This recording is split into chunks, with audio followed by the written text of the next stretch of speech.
And it records.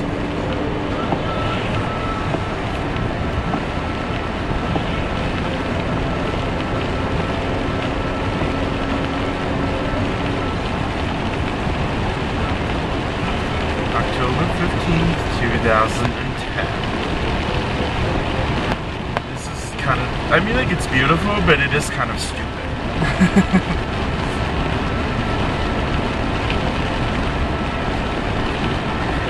I mean, like, I'm not even sure how high up the mountains we are at this point.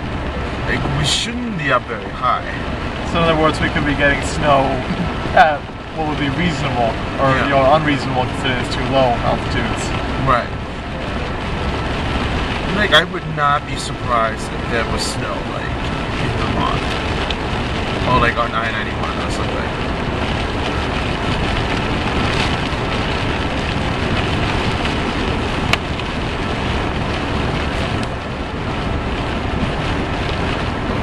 My God. There are like chunks of snow and ice on my windshield.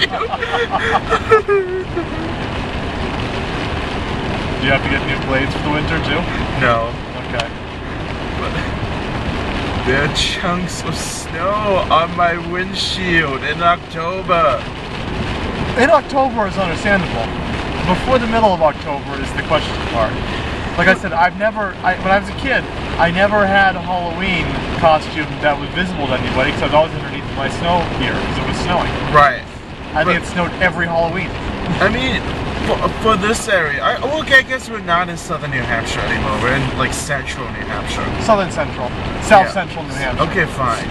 You know, the tough area. The tough area. It's the wrong side of the Amtrak's. I'm like, I mean, like, usually it doesn't snow until at least mid-November in southern Vermont. This is actually a pretty nice view that we're getting, I think. Yeah. I think I may actually get one of these tripods and like permanently mount the camera there, or like. Well, yeah, I mean, you just have to just like tape it right here and it'll hold just like this or something. Yeah. Clearly, though, it does need something other than just my hand. It needs a hand or something. Yeah, it is right now. It doesn't have whatever. The downside to a permanent mounting would be, I believe, that's the airbag. Oh yeah, no, okay, not permanent, but like, you know, a piece of duct tape that I can remove. Right. Okay, like there's actual. I think. So the reason why we didn't see accumulation back there, it's not because, like, you know, yeah, it's because it just started. There wasn't any time to accumulate. It wasn't because like there isn't snow or anything. Yeah. Okay, it's accumulating on my hood. Yeah. Wow. Yes. I have an inch of snow on my hood. No, you don't. You have a little tiny bit of slush. Okay, like a centimeter of snow. Would you consider this a snowstorm? Yes. Okay, we're driving through a snowstorm in October. Right, and we're about to go down a hill. Oh my God. Wow, this is almost whiteout conditions. I know. I mean, the only thing that makes this not whiteout is the ground is not white yet. Right. It would be whiteout otherwise. This is amazing. I mean, like, see, when you saw the snow, because I was like, it's rain. I refuse to believe it's snow. Like, I was like, okay, yeah, you've driven through Williams on Route 2, right? Yes, I have. Oh okay. God, don't. In winter, nonetheless. In winter, right? So I did it once in like March, and it was kind of like you can see the snow line. Yeah. It's like every time you get above a certain altitude, like there's snow, but every time you like leave that altitude, it becomes rain again.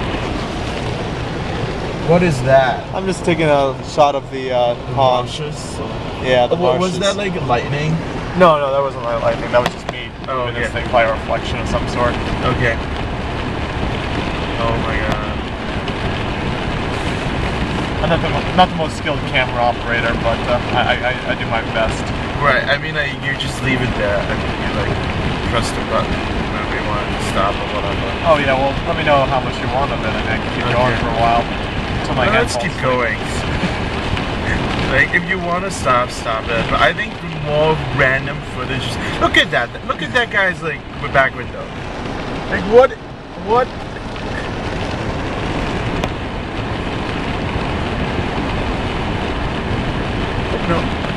I haven't seen anyone drive into a ditch yet, so I think we're good. Well, yeah, if we do see it, we might get a video shot of it. Yep. But yeah, we are getting some serious snow right now. Oh my god. And people aren't speeding in New Hampshire. So this is what it takes people to drive reasonably in New Hampshire. Snow in October. With snowstorm in October, like they wouldn't drive reasonably in January. Like I remember people going like 70 down this road in January. Well, if it's a clear day in January, the road's clear. I mean, that's. After a snowstorm. Yeah. Now, the only time I've actually driven Route 2 to Williams was a January night to go to a hockey game there. Oh Lord. And like it wasn't so bad because in the winter you can at night with snow you can on the ground you can actually see where the road is. Yes. As opposed to other seasons at night when you can't. Yes. The moonlight reflecting off the snow. Well, even not just moonlight, your headlights reflecting off the snow creates a lot I really love like a full moon and like great. snow on the side. You can actually see where you're going over too. What was it in God. I think it was in winter of 2000. You know, the solstice matched. The winter solstice matched up with a full moon, and it was and they both matched up to the closest that the Earth was to the sun and the moon was to the Earth in like 150 years.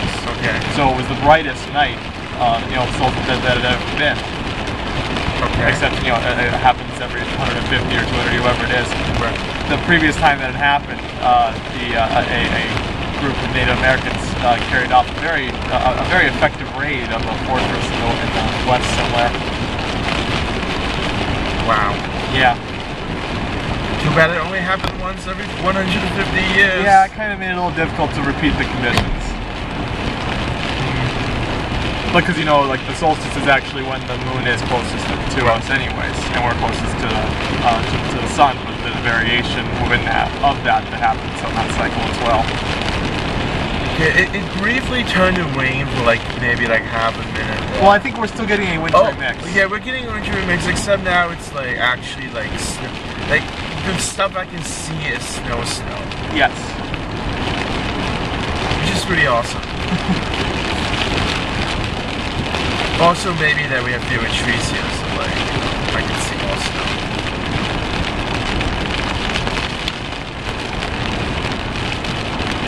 Like, I don't know how like we still have leaves. We still have green leaves. I know. It's not just that we still have leaves; we still have unchanged leaves. I think like 80% of these trees haven't changed. 60. Okay, 60, fine. Some of them have actually lost everything already, so yes. There is a balancing effect. I mean, I think we're in for one of those weird falls where the leaves, every tree is on a completely different schedule from the ones around it, so you have some that are done and some that haven't started yet. Right, okay, I think we're at rain again. Okay, I'm gonna we can like stop recording.